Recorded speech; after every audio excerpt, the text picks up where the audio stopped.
Welcome to the Advance Your Art podcast, where we talk about the journey from artist to entrepreneur and everything in between. You've worked hard to hone your craft. Now take it to the next level with tips, techniques, strategies, and routines used by successful artists to grow their businesses and careers. Now, let's get started and have some fun with your host, Yuri Cataldo.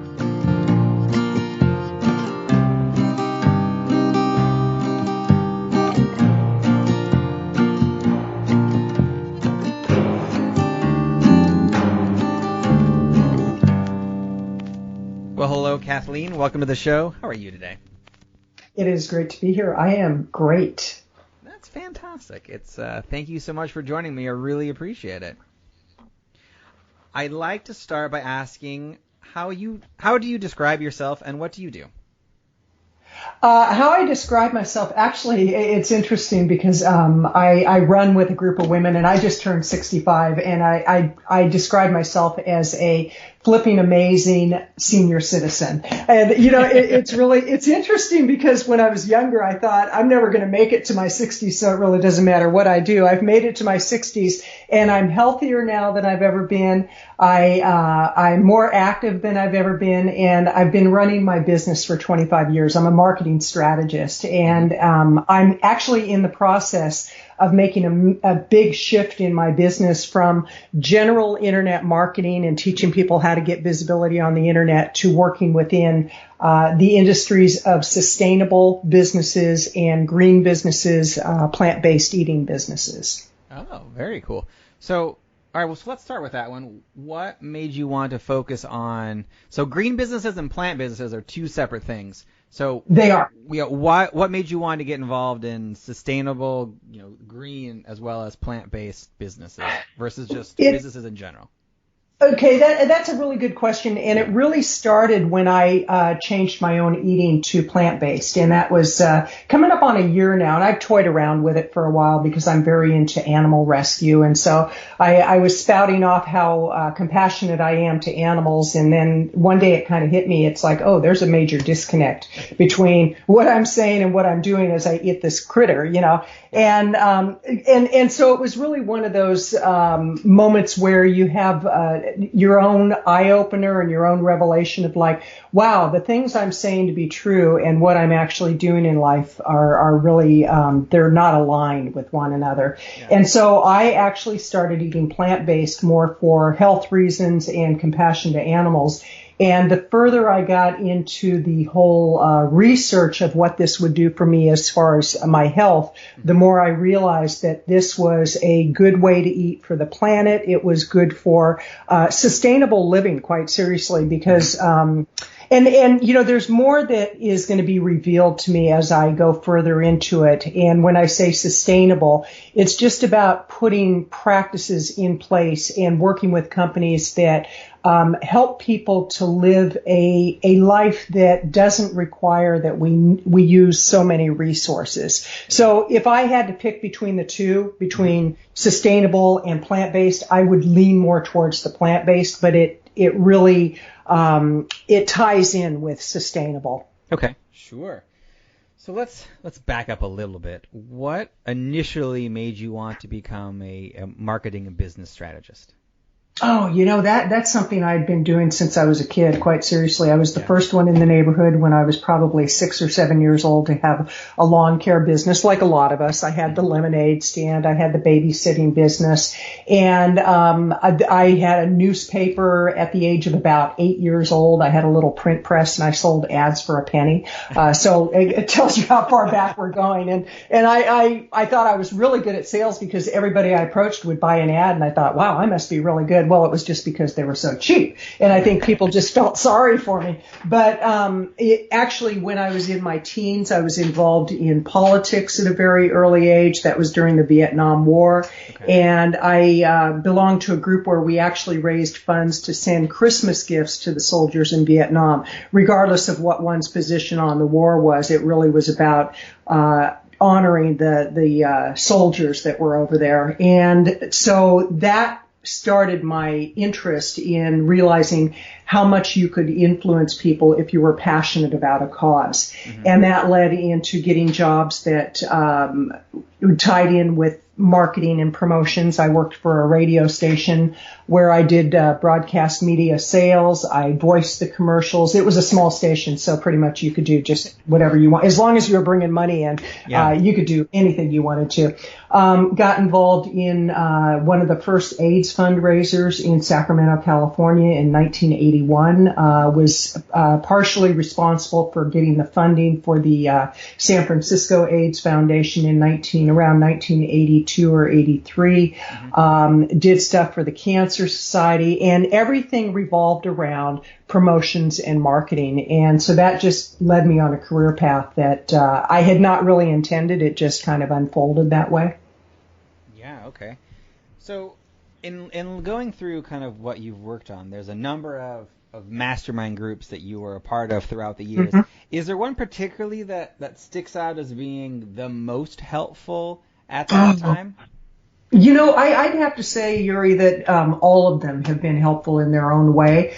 But one that really allowed me to raise my own bar, not only with the investment I was making, because over a 2-year period, with the travel, with the masterminds, with the investment to the coach, it was about $100,000 that I invested. And never in my wildest dreams did I think I would be investing that kind of money. It would have been great for me to make that kind of money at one point. But what I realized was I had to raise my own bar in order to create the vacuum that allowed more money to come into my business. And that was with Suzanne Evans.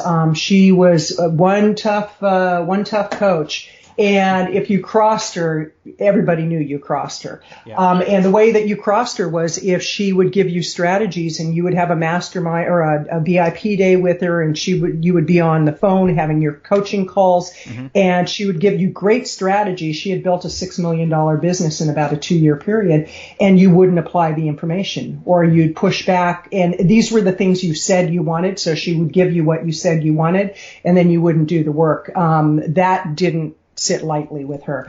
But I also had, it was like, you paid me all this money and you're not going to do what I'm recommending. Yeah. But she really, she forced a lot of us to really raise our bar in many different ways, not just in business, but on all different levels. And I was in Matt Basic's mastermind for it was either a year or two. Learned a lot from him about internet marketing strategies. I was in Brendan Burchard's, one of his mastermind groups. That was a great experience in that he's just a really dynamic person, but the people that I met in his mastermind, I built lifelong friendships and collaboration. So I can't really say one was better than the other. I can say each had something to offer. But what I know to be true is it was a matter of how much I was willing to put into it and how much I was willing to do the work. Sure. I have a few friends who jump from mastermind to mastermind to mastermind. In your own experience, how do you know when you kind of run the course in that current mastermind and decide to go on to the next one and then get the most out of it? Or have you done yours concurrently the entire time?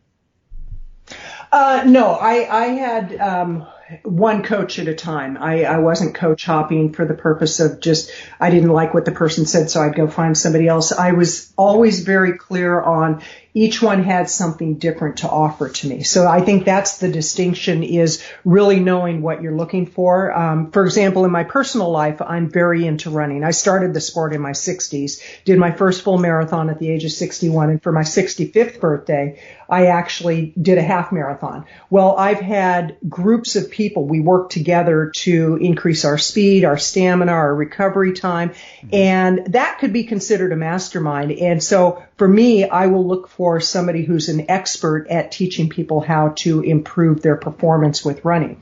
Okay. In business, it could have been that I wanted to learn, how do I put bigger events on? When I hired Suzanne, that was my main purpose in hiring her. She was a master at putting on events.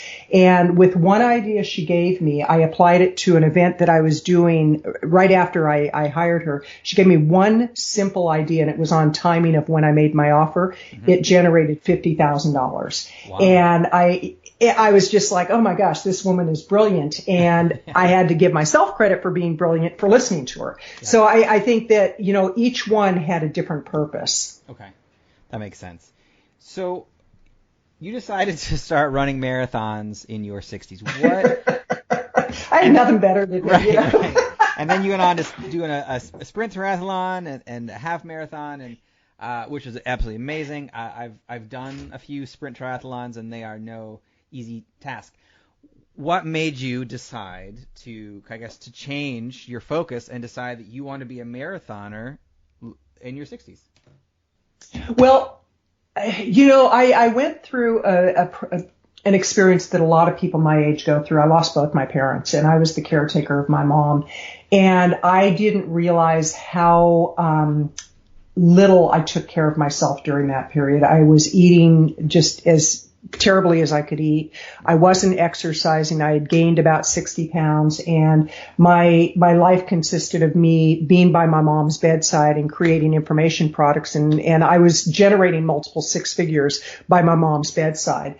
But after they both passed away, there was a period of grieving that I didn't realize how tough it had been. I just thought, okay, I showed up, I did what a good daughter would do.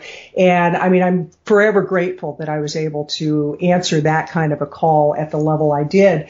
But I'm a pretty I guess you could say I'm a pretty drastic type of person, and I have a very if you will, a dramatic personality at times, where there was a period in my life that I didn't do much of anything. I was pretty much a couch potato. I actually, because of a choice I made in my teens and early 20s around drugs and alcohol, I ended up on the streets. And so there was a period I was unemployable because I just couldn't figure out how to stop drinking and how to stop doing drugs. And I've been sober 35 years.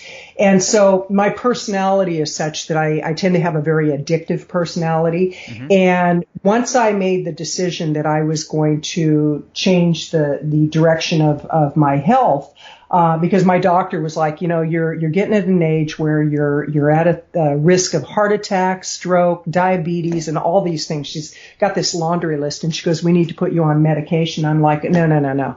Let me try to figure this out for myself. And it just so happened that everything aligned at the perfect time for me to get involved in with a coach who was a running coach.